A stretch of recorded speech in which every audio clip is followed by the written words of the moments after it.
Hello friends, welcome back to my channel. আশা করি সবাই ভালো আছো, আমিও খুব ভালো আছি। দেখো, সব সময় ঝামেলা ঝঞ্ঝাট এই নিয়েই তো আমাদের কন্ট্রোভার্সি লেগেই আছে, তাই না? তার মধ্যে কিছু কিছু জিনিস কিন্তু আমরা দেখি যেগুলো কিন্তু আমাদের মন ভালো করে, বুঝতে পারছো? কারণ দেখতে হয়, মনটাকেও রিফ্রেশ রাখতে হয়। সেই জন্য কিছু ব্লগ চ্যানেল আমি দেখি, আমার মনে হয় ভিউয়ার্সরাও দেখে একটু রিফ্রেশমেন্টের জন্য। সেই রকমই একটা ব্লগ চ্যানেলের নাম আজকে আমি করে তাদের সম্বন্ধে কিছু বলবো, এবং লাস্টে কেন আমি এটাকে নিয়ে বলছি সেটাও বলবো।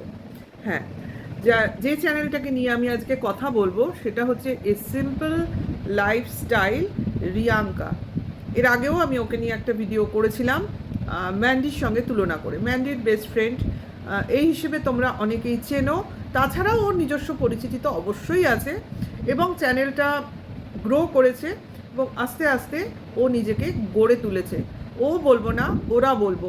ওরা একটা বন্ডিং, অর্থাৎ রিয়াঙ্কা এবং ওর হাজব্যান্ড বিষ্ণু দুজনে মিলেই সংসারটা, দুজনে মিলেই ওদের ব্লগিংটা, এবং সর্বোপরি ওদের একটা সুন্দর ছোট্ট সংসার। তাহলে আমার ভিডিওটা যদি তোমাদের ভালো লাগে তাহলে লাইক কমেন্ট শেয়ার করো আর পুরো ভিডিওটা দেখো।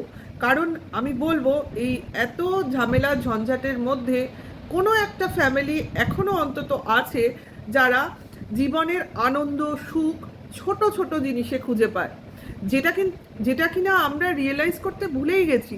আমাদের দেখো সবসময় মনে হয় লোকের কোনো ভালো দেখে ওইটা আমার হলে ভালো হতো, বা ও এত দামি শাড়ি কিনলো, আমার ওরকম একটা দামি শাড়ি হলে হতো, ওইরকম মোবাইল হলে হতো, বা ও গাড়িতে করে ঘোরে, আমি গাড়িতে করে কেন ঘুরি না। মানে একটা মনের অপূর্ণতা কিছু কিছু লোকের মধ্যে তো থাকে, এবং সেইটাকে গ্যাদার করার জন্য তারা ছুটে চলে। আমরা অনেকেই ছুটে চলি যে না, আমাদের ওই জিনিসটা চাই, এবং তার জন্য আমাদের অর্থের পিছনে দৌড়তে হবে, এবং আমরা আমাদের চাহিদার বাইরে, মানে যেটা আমরা হয়তো ডিজার্ভই করি না এমন একটা জিনিসের প্রতি আকাঙ্ক্ষা পোষণ করি। কিন্তু এই যে একটা ফ্যামিলি, সত্যিকারে আমি বলবো খুব মোটিভেটেড ফ্যামিলি, এবং এদের চ্যানেলটা দেখা উচিত। কিছু তো শেখা যায়, এবং যা পজিটিভ বার্তা দেয় এই চ্যানেলে রিয়াঙ্কা বা ওর হাজবেন্ড, আমার মনে হয় যারা নতুন নতুন লাইফ, ম্যারিড লাইফ শুরু করতে চাইছে বা করেছে অলরেডি, তাদের বিশেষ করে ওর চ্যানেলগুলো দেখা উচিত। আমি এত বয়স হয়ে গেছে আমার তো বিয়ের অনেকগুলো বছর আমি কাটিয়ে ফেলেছি, তবুও আমার ওদের যে মোটিভেশন, ওদের যে ডিটারমিনেশন, এগুলো আমাকে কিন্তু খুব প্রভাবিত করে। যার জন্য আজকে আমি বাধ্য হয়ে ওদের চ্যানেলটাকে নিয়ে কিছু বলতে চলে এলাম। আমার ভালো লেগেছে, ভীষণ ভীষণ ভালো লেগেছে।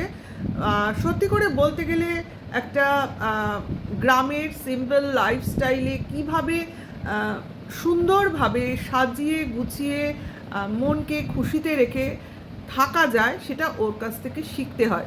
হ্যাঁ, তা বলে কি ও যতটা সব সময় খুশি দেখায়, ওর মনে কি কোনো দুঃখ নেই? নিশ্চয়ই আছে।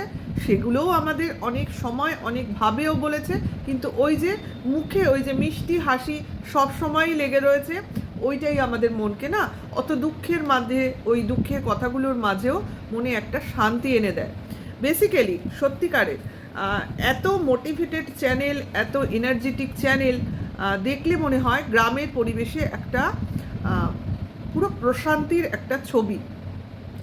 তার মধ্যে ওর যে খাটনি, ওর যে লড়াই, ওদের 7 বছরের ম্যারিড লাইফের যে একটা লড়াই, সেইটা সত্যিকারের আমাদের ইন্সপায়ার্ড করে। রিসেন্টলি ওর দুদিন আগের একটা ভিডিও, যেটা কিনা ওরা ফ্যামিলি প্ল্যানিং করেছে, এরকম একটা ভিডিও, মানে ব্লগ আর কি, ওরা দিয়েছিল, সেটাই দেখেছি। সেটাই দেখছি আর শুনছি যে এই বয়সে, বয়স তো বেশি না, দুজনেরই খুব বেশি নয়, হ্যাঁ, এই বয়সে এত বড় চিন্তাভাবনা, এত বড় দূরদৃষ্টি বলবো, এটা পাওয়া যায় না। এবং সত্যি করে ওর যে ওর ছেলে বা মেয়ে হবে ওদের, বা ছেলে মেয়ে দুটোই হোক, সেটা কথা না, কথাটা হচ্ছে ওদের যে সন্তান সন্ততি হবে, তারা সত্যিকারের ভাবে যে আমাদের বাবা মা আমাদের জন্য কিভাবে চিন্তা করেছিল আমাদের জন্মের আগে থেকে, মানে কতটা ভবিষ্যৎ চিন্তা করলে মানুষ এই ধরনের প্ল্যানিং নিজেদের মাথায় রাখতে পারে। অনেক ফ্যামিলিতে হাজবেন্ড হয়তো এই ধরনের প্ল্যানিং করে, কি ওয়াইফ করে, সিঙ্গেল করে, সেপারেটলি করে, কিন্তু মিলিতভাবে দুজনের চিন্তা ভাবনাই এক এবং দুজনেরই সব জিনিসের সায়টাও এক, এতটা মিল সত্যি খুঁজে পাওয়া যায় না। মানিয়ে নেওয়া, সর্বোপরি মানিয়ে নেওয়া, রিয়াঙ্কার যেটা রয়েছে, আমি অল্প জিনিসেও জিনিসটাকে মানিয়ে গুছিয়ে নিয়ে চলবো। হেলা ছিদ্দা যেটাকে বলে, ওই চলছে, ওই হচ্ছে, ওই অভাব, ওই অনটন, আমার আরও চাই, এই জিনিসটা নেই। তা বলে কি ওর চাই না? নিশ্চয়ই চাই। তার জন্য ও জানে আমাকে খাটতে হবে, আমাদের খাটতে হবে। সেই খাটনির ফল আজকে প্রতিফলিত হচ্ছে ইউটিউবের পর্দায়। অবশ্যই ইউটিউব এর জন্য ওদের সাহায্য করেছে 100%, সেটা ঠিক আছে। কিন্তু আমরা প্রত্যেকেই জানি যারা ইউটিউবে আছি, যারা শুধুমাত্র চ্যানেল খুললেই কোনো ইনকাম কিন্তু স্টার্ট হয়ে যায় না। কতটা ডিভোটেড হতে হয়, কতটা খাটতে হয় এবং কতটা সময় দিতে হয় আর কতটা ধৈর্য ধরতে হয়, এটা কিন্তু যারা ইউটিউবার তারা প্রত্যেকে জানে এবং মানে। এবং আমি তো এখন খুব ভালো করে বুঝতে পারছি, কারণ আমার জার্নিটা স্টার্ট হয়ে বেশ কিছুটা পথ এসছে, তার জন্য আমি বুঝতে পারছি যে জার্নিটা কতটা কঠিন। আমার না হয় অনেক এজ, ওদের তো শুরু, ওদের এই বয়সে একটা নতুন জীবন, নতুন জীবনে ওদের অনেক আশা আকাঙ্ক্ষা, কিন্তু সেই আশা আকাঙ্ক্ষাগুলো ওরা পূরণ করতে পারছে না। কেন? প্রথমে হচ্ছে ওদের আয় ছিল, অবশ্যই আয় ছিল, কারণ ওর হাজব্যান্ড একটা কাজ তো করে, তার থেকে আয় আসে, এবং ও প্রথম দিকে টিউশনই করতো, কিছু বিউটিশিয়ানের কাজ করতো, এবং আর একটা কি করতো ও বললো, সেটা আমি ঠিক বুঝলাম না, ওই সময় আমি ওকে দেখতাম না। যাই হোক, ওই সব করে ওরা দুজনে অর্থ উপার্জন করতো এবং ভাড়া বাড়িতে থেকে ভালোভাবে থাকতো, কিন্তু তার মধ্যেও ওরা সুখে ছিল। তার মধ্যেও তোমরা ভাবো, ওর মধ্যেও ওরা কষ্টে শিষ্টে টাকা জমিয়ে একটা জমি কিনেছিল, কিন্তু জমি কিনে যে বাড়ি তোলার যে স্বপ্নটা, সেটা হঠাৎ মাঝখানে স্তব্ধ হয়ে যায়। কি না? করোনা। আমরা সবাই জানি ওই সময় কি ডিজাস্টার আমাদের মাথার উপর দিয়ে গেছে। আমি জানি না তারা গ্রামে গঞ্জে কি, জেলায় জেলায় কি হয়েছে, কিন্তু আমি তো প্রপার কলকাতায় ছিলাম। আমি যে জিনিসটা দেখেছি কেউ দেখেনি। আমার বাপের বাড়ি একদম সেন্ট্রাল ক্যালকাটায়, আর আমি ওই সময় সেখানেই ছিলাম, আর আমার শ্বশুর বাড়ি হয়েছে অন্য জায়গায়। এবার সেইখানে আমি ওই করোনার টাইমে আসতে পারিনি। মানে আমরা করোনার সময় আমি আর আমার মেয়ে ছিলাম বাপের বাড়িতে আমার মার সাথে, আর আমার হাজব্যান্ড ছিলেন আমার শ্বশুর বাড়িতে, আলাদা, পুরো ডিটাচ ছিলাম প্রায় 3 মাস। ওই 2020 সাল আমি কোনোদিন ভুলবো না। আমরা ফোনের মাধ্যমে যোগাযোগ করতাম, ভিডিও কল করতাম, কিন্তু কখনো চেষ্টা করলেও দুজনের কাছে আসতে পারিনি। খুব কঠিন অবস্থা ছিল কলকাতায়, মনে হতো যেন আমরা জেলখানায় আছি, রাস্তায় বেরোনো যেত না। টাকা পয়সার তো কি সমস্যা হয়েছিল সবাই জানেন, ব্যাংকে যাওয়া যেত না, অনলাইন ট্রানজ্যাকশন করব সেইটুকুই ভরসা ছিল, তাও দোকানপাটে জিনিস পাওয়া যেত না, অনলাইন জিনিস সাপ্লাই ছিল না। খুব মারাত্মক অবস্থা ছিল ওই সময়টা। সেই সময়ে অনেক লোকেরই চাকরি ছিল না, আর চাকরি থাকলেও তাদের হাফ মাইনে দিয়ে রাখা হতো, এরকম জিনিস আমরা জানি। এক্স্যাক্টলি তাই ঘটনা ঘটেছিল এই রিয়াঙ্কাদের সঙ্গেও। তার মানে ইনকামটা কমে গেছিল, অথচ প্রয়োজন কিন্তু সেই জায়গাতেই ছিল, বরং বেড়েছে, কমেনি। অথচ তার সঙ্গে জুড়ে গেল জমির ইনস্টলমেন্ট। কোথা থেকে হবে, কিভাবে হবে? তাই এই ইউটিউবের আবির্ভাব। আমরা জানি ওই সময় বহু ফ্যামিলি ইনকামের জন্য ইউটিউবকেই আশ্রয় করেছিল, এবং যারা এখন অনেকটাই দাঁড়িয়ে গেছে। ওই সময় বহু মানুষ ইউটিউবে ঢুকেছিল, আস্তে আস্তে তারা এখন অনেকটা পজিশনে চলে এসছে, কারণ তারপরে 4 বছর, প্রায় 3 বছর, তো পুরো 3.5 বছর হয়ে গেল। হ্যাঁ, না 2020 তো 20, 21, 22, 23, 4.5 বছর হয়ে গেল। তাহলে সেই সময়ের জার্নি থেকে ওর ইউটিউব জার্নি শুরু, এবং এই ইউটিউবের করতে করতেই ওর ভিত পুজো, আজকে বাড়ি মোটামুটি কমপ্লিট। কিছু কাজ বাকি আছে, সে তো থাকবেই। ও আধা এমনভাবে তৈরি করে নিয়েছে যে বাড়িতে থেকে ভাড়া বাড়িতে থাকার প্রয়োজনটা তুলে দিয়েছে। নিজের বাড়িতে থেকে যেটুকু কাজ আছে ও দেখাশোনা ওখানে থেকেই করতে পারবে, আর ভাড়া বাড়ির টাকাটা আর দিতে হবে না। কতটা বৈষয়িক হলে মানুষ এইভাবে প্ল্যানিং করে চলতে পারে, আমি এক্স্যাক্টলি এটাই বলতে চাইছি।